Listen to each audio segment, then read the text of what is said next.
warahmatullahi wabarakatuh. Hordoftoota kabajamtoota YouTube akkam jirtu fayyaa keessanii bakkuma jirtanitti nageenya Rabbii isin bira haa jiraatu. Egaa akkuma beekamu iluuntu baddas gumii hojii harkaa bifa adda ta'een isiniif qabadhee dhufeetan jira. Gumii hojii harkaa kana waan feeneef fayyadamuu ni dandeenya. Xarabeezaadhaaf, sireedhaaf illee baay'ee tokko bareeda. Siiniidhaaf, soofaadhaaf, biffeedhaaf waan feeneef itti fayyadamuu ni dandeenya. Haala kanaan xarabeezaadhaaf hojjedhee baasee jira. Akkamitti akkan hojjedhe, akkamitti akkan jalqabeef, akkamitti akka xumure isinitti agarsiisa ana waliin. Egaa akkuma beekamu kirriidhuma kanaan isinitti agarsiisa. Kirrii lama qopheeffadheen jira bifuma kanaanii. Hojii keenyaaf kan nu barbaachisu kirrii kirooshee fi maqasiidha isiniin jedheera.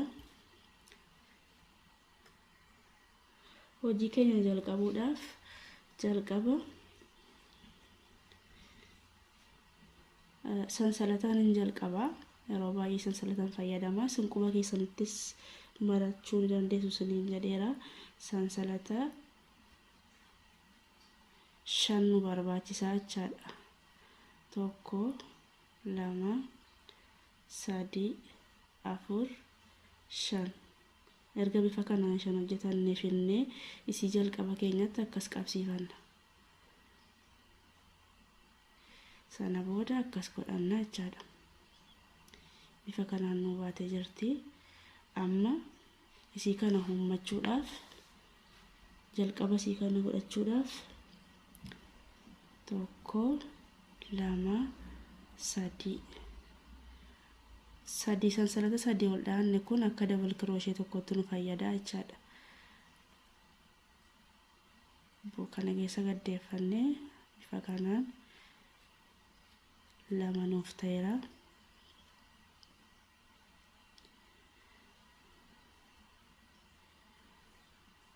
Asiin tokkotti dabalanna akka 3 nuuf ta'u jechaadha. Akkasitti 3 nuuf ta'eera. Dabal kirooshee 3 tokkotti lakkaa'amna. Sana booda sansalata 3 dhaanna 1 2 3. Erga sansalata 3 dhaanne booda finnee achuma keessa dabal kirooshee 3 fudhanna. 1 2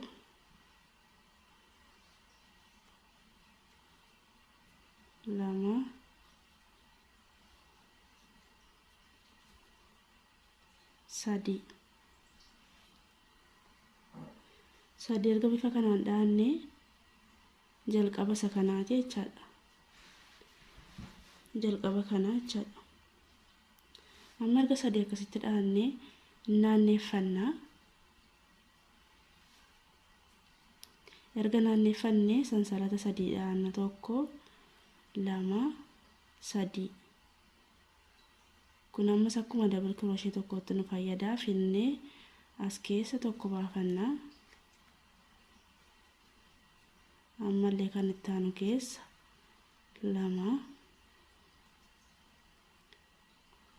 3. Bifa kanaan silaa 3 waan dhaaneef mataa isaarra yeroo dhaannu 3 nuuf ta'a jechaadha. Har'a keessa isaatti erga 3 dhaanne amma finnee walakkaa kanatti 2 dabalanna. Amma dabaluutti jirra waan ta'eef 1 2. Bifa kanaan sila jalqaba 3 ture achi irra keessa 3 dhaanne bukkeetti 2 dabalanna 5 nuuf ta'a jechaadha. Ammallee sansalata 3 1 2 3. Erga sansalata 3 dhaanne finnee bakkuma sana keessa ammallee 2 dabal kirooshee 2 dhaanna. 1 2. Erga 2 dhaanne amma jara kana 3 dhaan irratti tokko dhaannaa jechaadha irra keessa isaatti. 1 2 3. Bifa kanaan shan dhaanne irraa jechaadha. Asiin shan bukkee lachanii shan amma asiin geenye fixneerra naanneeffanna. Bifa kanaan erga naanneeffannee sansalata sadiidhaan ammallee 1 2 3 jennee ammas achumatti tokko dabalanna. Ammallee dhoofti isaa bifuma tokko dabalaa deemna.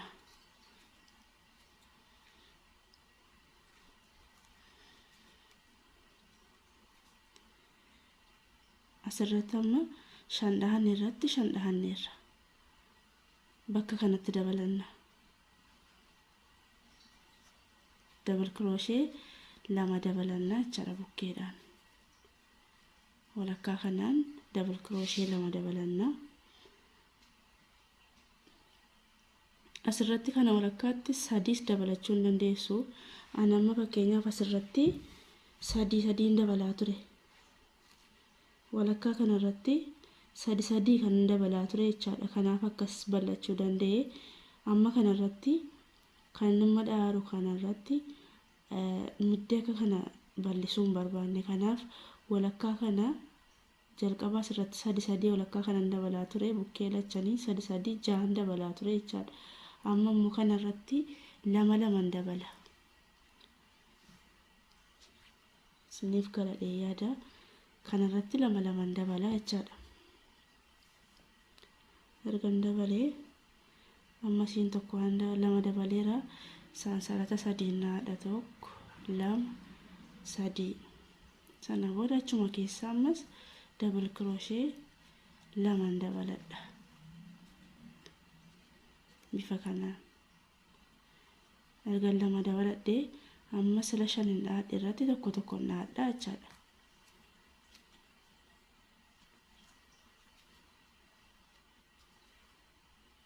Kun tokko mataa isaarra dhaachuudha. Kan nuti daballu walakkaa sanarra duwwaadha.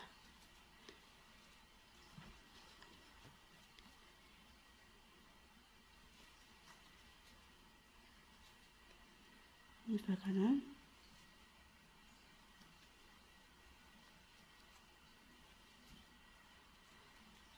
haala kanaan dabalannee jechaadha. Erga dabalannee amma naanneeffanna. Sansalata sadiidhaana. Sana booda annee as keessa baafanna. Tokko dhaa'uudha kun tokko dhaa'uudha. Irra keessa kanarratti dabalachuu hin dandeenyu. Nuti kan dabalannu bakka kanarratti qofa jechaadha. Bakka duwwaa sanarratti.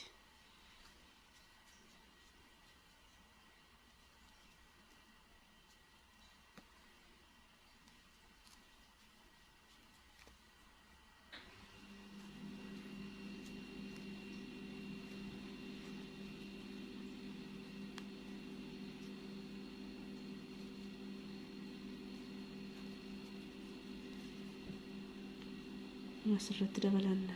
Bakka duwwaa kana keessatti lama dabalanna. Gama tokkoon lama daballee kaane sansalata sadii dhaanna.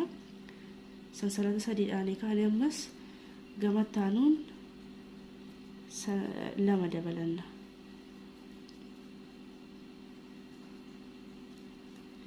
Bifa kanaan asiin lama dabalee asiin lama dabala.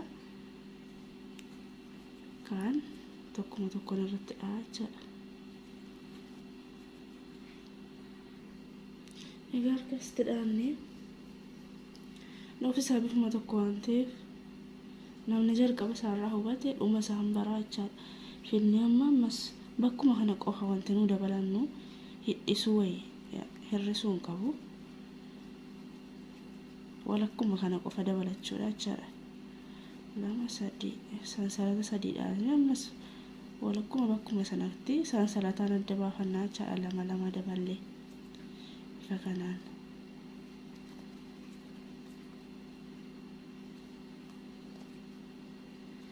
tokko qofa keessa baafachuudha jechaadha.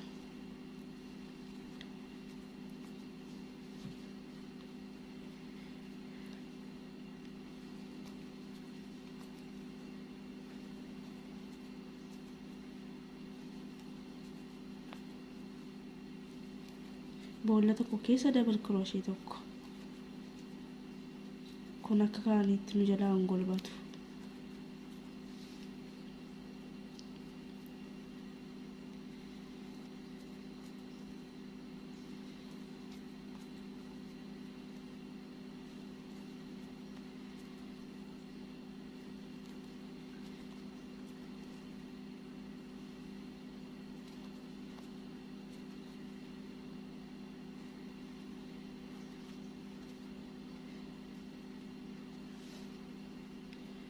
Akkasitti zurii guutanneera.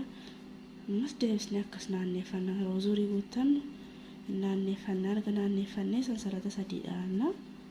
Sansalata sadii dhaannee kaanee bukkee isaati tokko baafanna. Sababni isaas sansalanni sadii nu dhaane tokko akka double crochet tokkotti nu fayyada jechaadha.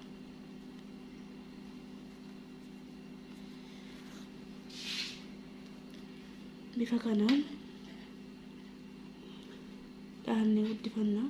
Kan nu dhaannus zurii 12 asitti kun 12 wal dhaannaa jechaadha. Bifa kanaan amma asirratti kun 12 jalqaba kanarraa lakkaa'annaa 1 2 3 4 5 6 7 8 9 10 11 12 12 xumuraa jechaadha. Amma yoon viidiyoo sanatti agarsiisaa olle akkasumaan viidiyoo dheerataa dhoofsisaa bifa tokko waan ta'eef 12 guuttadhee sanatti deebi'a. Egaa haala kanaan 12 dhaadheera. Kana jechuun kana amma adii kana jechaadha. Amma kirrii bifa adii kana xumuradheen ka'e jechaadha. Sababni amma kana hin guddannees kan akkuma isinitti hime bakka kana walakkaa kanaan 2 qofaan dabale. Asirratti 3 dabalaa ture 6 jechaadha. Kanarratti 2 dabalee beekaan biceessee jechaadha. Erga kana xumurree akka nu jalaan cinneef yookiin akka keessaan baaneef akkas godhannee tokko sitti guduunfannaa. Erga akkasitti guduunfannee maqasii keenyaan murraa jechaadha. Maqasiin kanaan nu barbaachisa. Erga akkas godhannee akkasiin nu jalaan hiikkanneetti asiin gad deebifannaa jechaadha.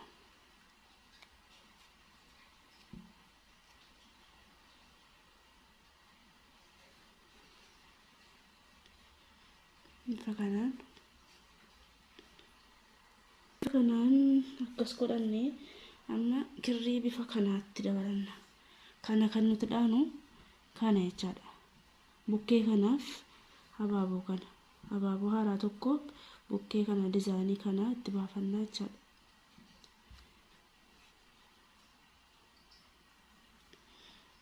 Akkasitti qabsiifannaa. Bifuma kanaan akkuma jalqaba dhaannutti finnee akkasitti qabsiifannaa jechaadha. Bifa kanaan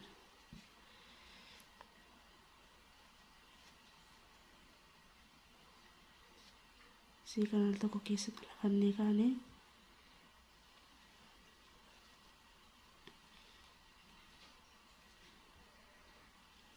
erga akkasitti qabsiifannee amma kana tokko dhaannee finnee achuma irratti tokko keessa baafannaa.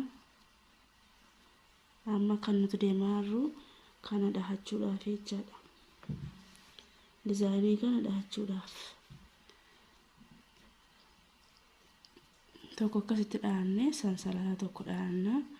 Boolla taanutti tokko dabalanna.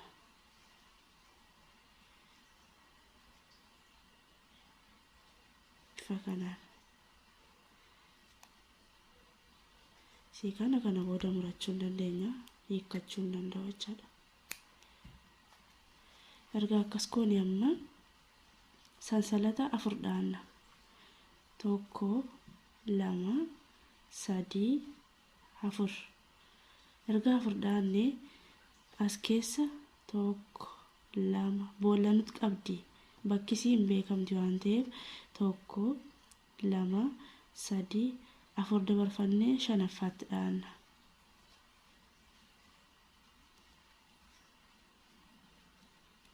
Double crochet tokko dhaannee sansalata tokko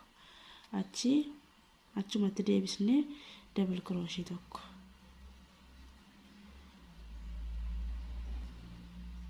Bifa kana. Ammallee sansalata afur tokko lama sadii afur. Erga afur dhaannee boolla afur dabarfannee shanaffaatti tokko lama sadii afur. Shanaffaa kanarratti double crochet lama sansalata tokko wajjiniin dhaannaa jechaadha. Bifa kanaan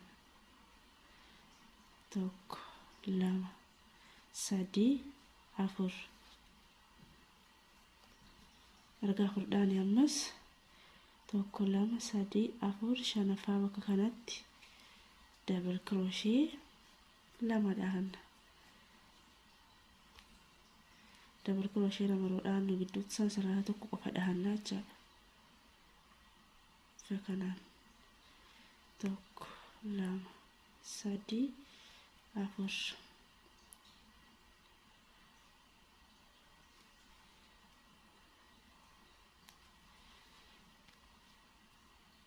Sansalata tokko achumatti double crochet tokko.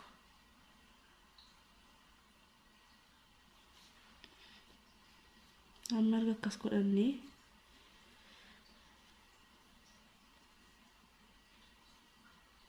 asitti waan hafteef jennaan sansalata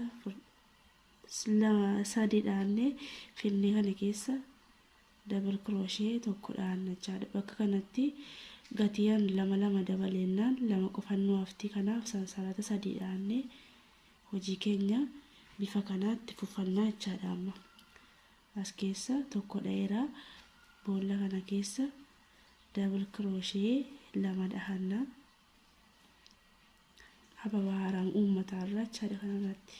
Ammallee sansalata sadii tokko lama sadii erga dhaannee achuma keessa double crochet lama dhaanna.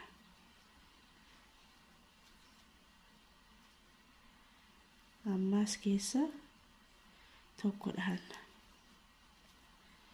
Akkasitti jarri kun jaha nuuf ta'an sadii nuuf ta'aniiru jechaadha akkuma jalqaba kanaatti.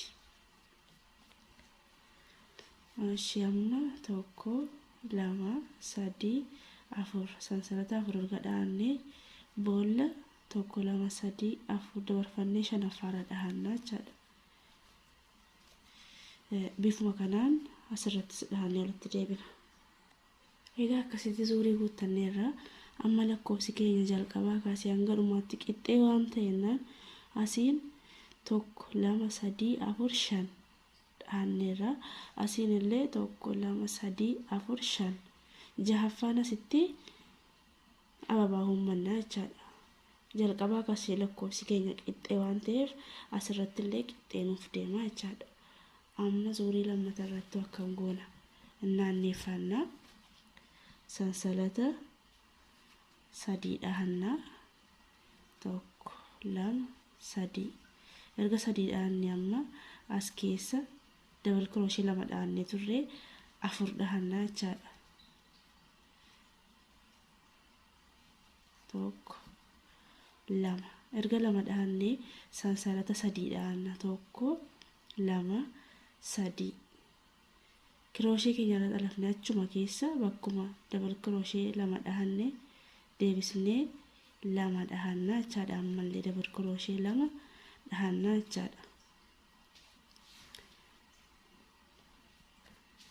Amma asirratti bakka kanatti jalqaba zuurii duraanii irratti sansalata afur dhaanee dabarfanneerra.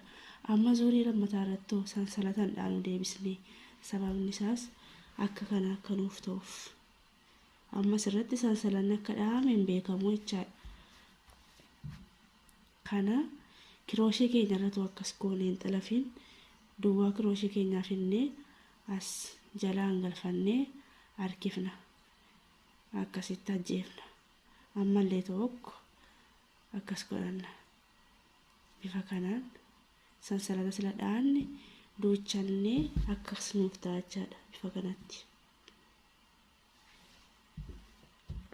Hayyee zuurii lammaffaatti kirooshee keenyatti akkasumarra boolla lammataatti erga marree finnee walakkaa as lama dhaanne keessa double kirooshee lama dhahanna.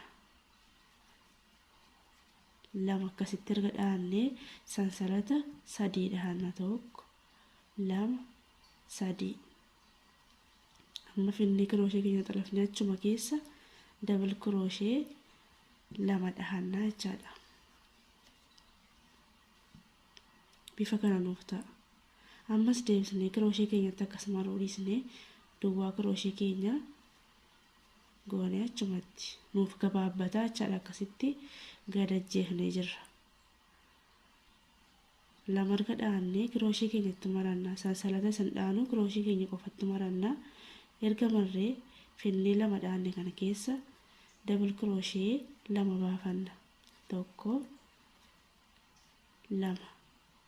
Double crochet lama erga dhaannee sansalata sadii tokko lama sadii. Finnee achumatti double crochet lama dhahanna. Sansalanni walirraa nuuf fageessaa jechaadha. Bakka tokkotti waan dhahaa jirruuf. Erga akkas goonee ammallee bifuma kana dhaanneen crochet keenyatti tuummariin achumatti xalafanna. Sana booda amma kirooshee keenyatti akkasumarra garuu sansalatan hojjannu finnee walakkaa kana keessa double crochet lama baafanna tokko lama. Sana booda sansalata sadii tokko lama sadii. Erga dhaannee kirooshee keenyatti marree ammallee achuma keessa double crochet lama.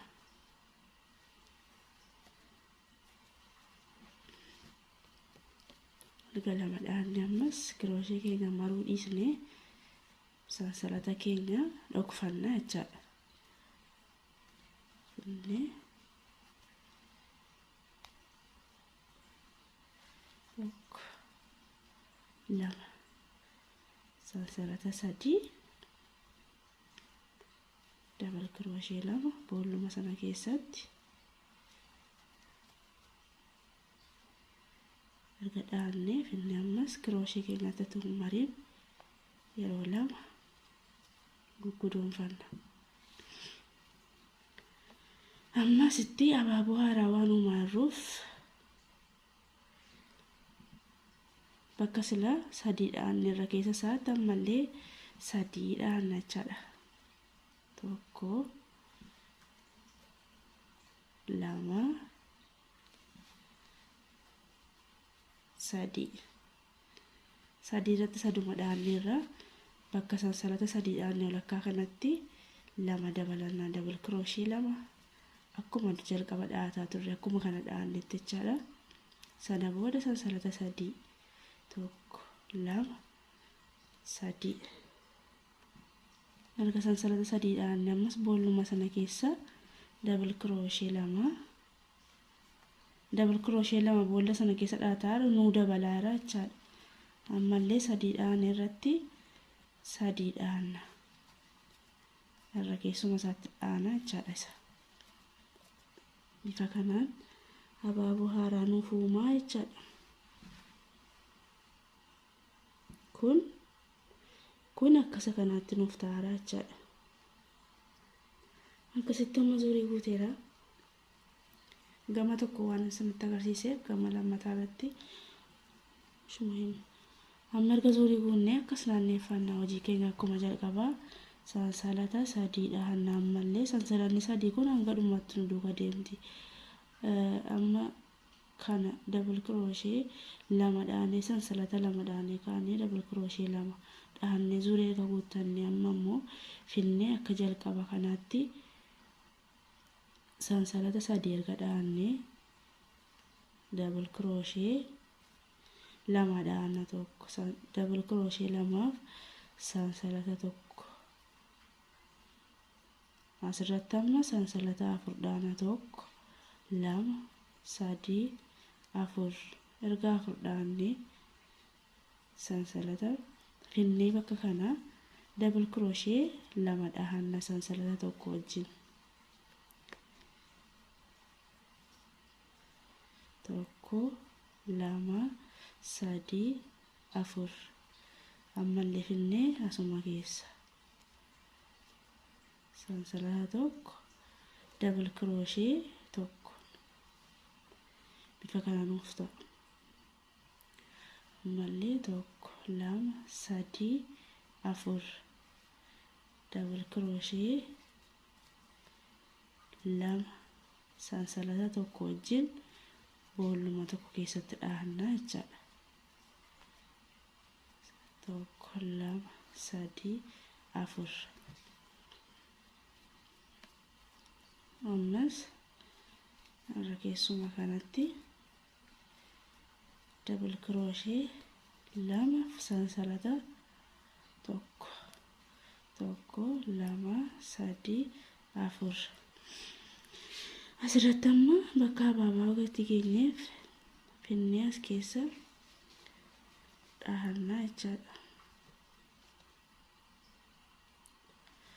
as keessa tokko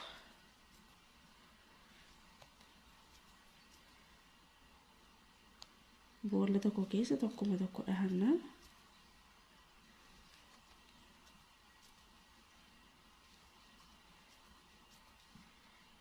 fakanaan amma as keessatti lama dabalanna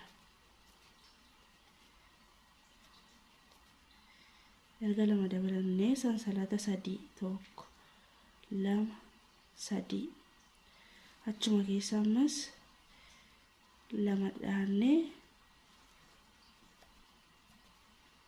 bukkee kanatti dabalannaa jecha tokko dhahanna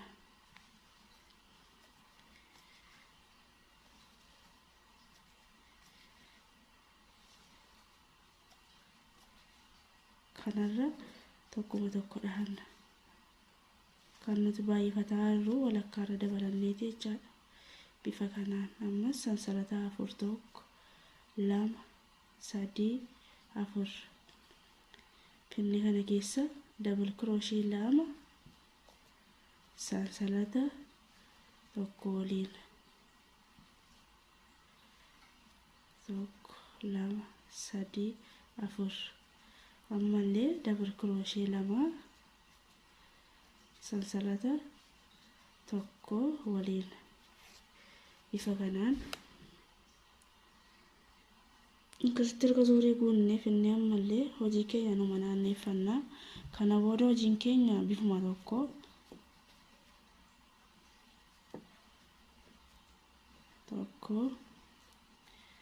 lama erga lama dhahannee sansalata lama dhahanna achuma keessa afur dhahanna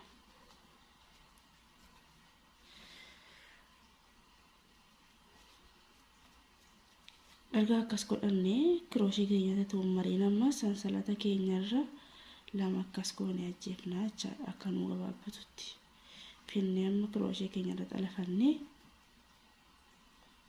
tokko lama sana booda tokko lama sadii achuma keessa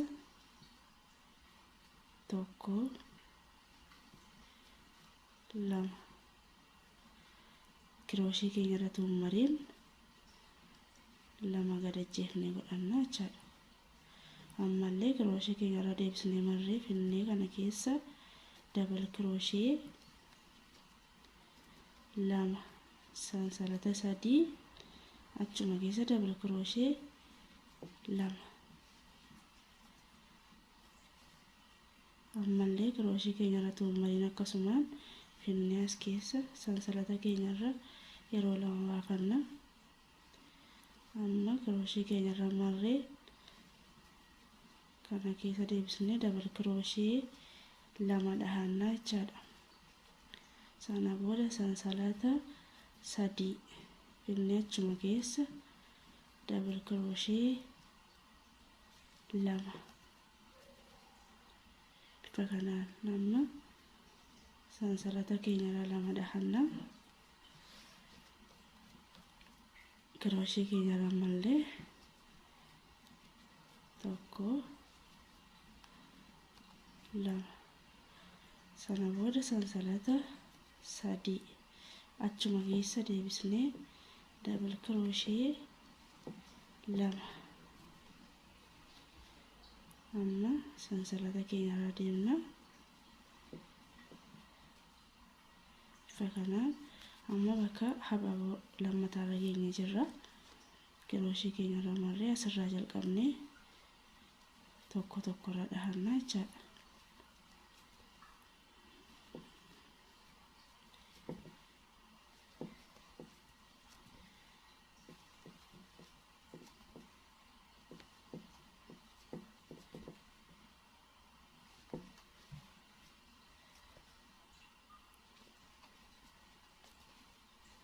amma kana ergas keenye finni kana keessa double crochet lama dabalanna laga dabalanne sansalata sadii double crochet achuma keessa lama dhahanna sana booda irra keessa kanarra double crochet tokko tokko dhahanna jechaadha.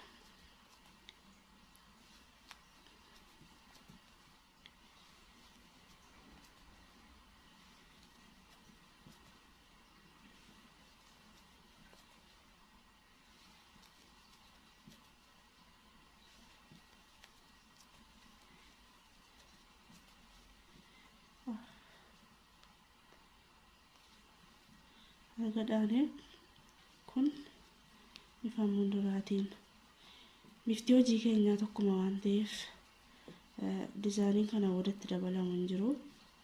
Kanaaf viidiyoon kun tokkoon waan hin xumuruuf dheerachuu danda'a.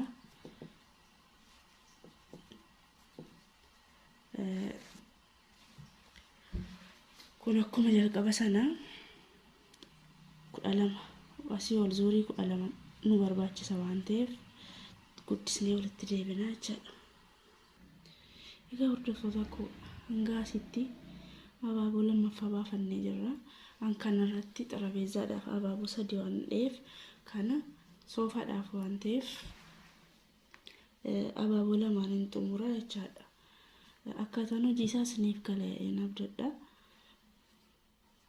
Bifa kanatti kana abaaboo lama kana jechuun kana hanga asitti xumuranneerra jechaadha. Nu hanga feene sun akka hanga feetanitti dhaachuu dandeessu.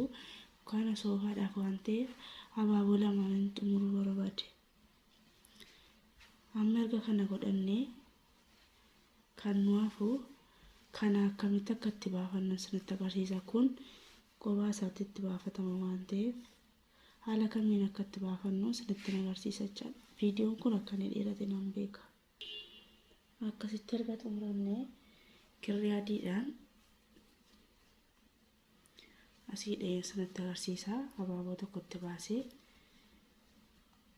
kana isinii baasuu deemu kana hidhee isinitti meera daarii kana akkamitti bifa akkasiitiin itti baafannu. Akkasiin dhiisuu hin dandeenya garuu kanatu gaariidha natti fakkaata. Amma kanatti baasuudhaaf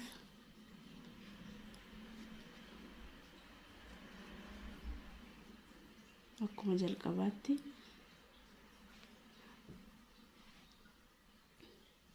kana dhaannaa sansalata sadii kana akka double crochet tokkotti fudhannaa inni irra sansalata tokko inni ammas akkas sansalata afur dhaannaa tokko lama sadii afur akkuma jalqaba dhaannetti tokko lama sadii afur shanaffaa irratti double crochet tokko sansalata tokko ammallee tokko lama sadii afur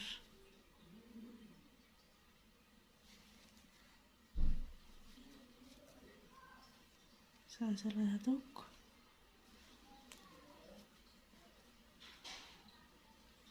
tokko lama sadii afur ammallee asitti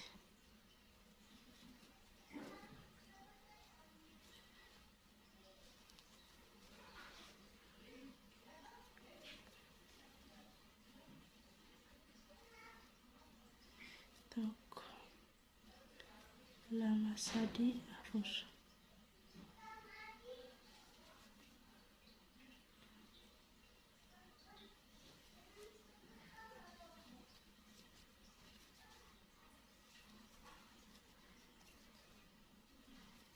lama sadii afur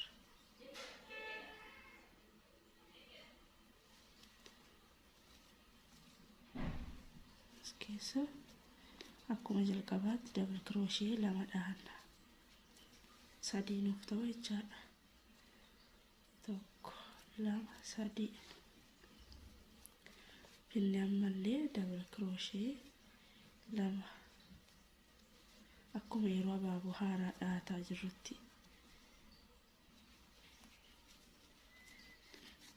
haala kanaan itti dhahannaa jechaadha. Erga akkasitti zuurii guuttannee amma zuurii lammataa tokkorra deebi'annaa jechaadha. Dhoofsi kun akkuma isa kanatti dhahanne itti dha'uudha. Double crochet lamaaf sansalata sadii achumatti ammas double crochet lama bifuma duraan dhahataa turredha. Deebisnee sansalata crochet keenyatti tuumariin ammallee asitti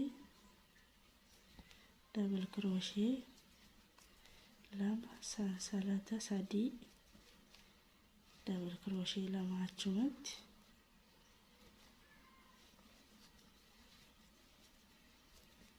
deebisnee crochet keenya irtuun xalafiin lama akkas godhanna.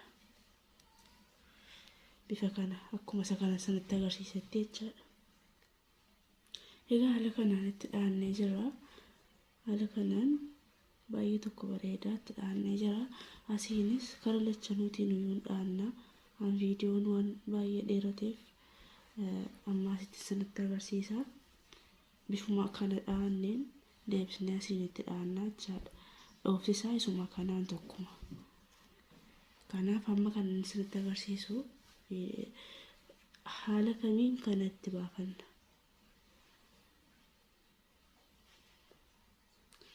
Waan kaartoonii akkasiitiin waan godhuuf akka wal naa qixxaatuuf akkas godhee kaartoonii irratti maradhaa jechaadha. Sun waan fetanii fayyadamuu dandeessu. Egaa rogni isaa lachan akka wal nu qixxaatuudhaafi kana akkas godhanna. Amma feenu jechaadha. Amma nu ga'a jennu akkas godhanna jechaadha. Egaa argaa amma kana qopheeffannee amma asirratti guduunfanna walakkaa kanarratti.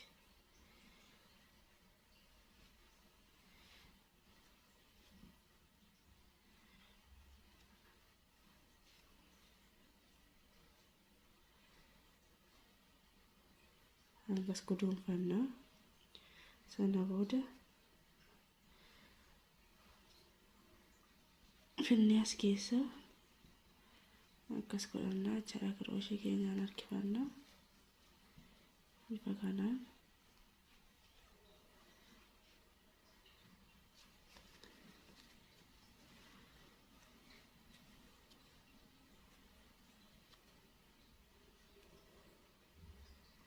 Egaa bifa kanaan erga qajeelfannee booda asitti bifuma tokkoon al tokko goonee muranna akka wal nu qixxaatuuf. Egaa hordoftoota koo viidiyoon keenya irraa kana fakkaata. Dhoofsi isaas qallaaliidha. Dizaayinii isaas baay'ee bareeda. Viidiyoon kun yoo isinitti tole like, share, subscribe gochuun na jajjabeessaa. Maatii naa ta'aa, koomentii naa kennaa jirtanuuf guddaa galatoomaa. Jazaa keessa rabbiin siniif haa kaffalu siniin jedha. Ammallee na jajjabeessaa. Subscribe, share gochuun na gargaara siniin jedha. Galatoomaa.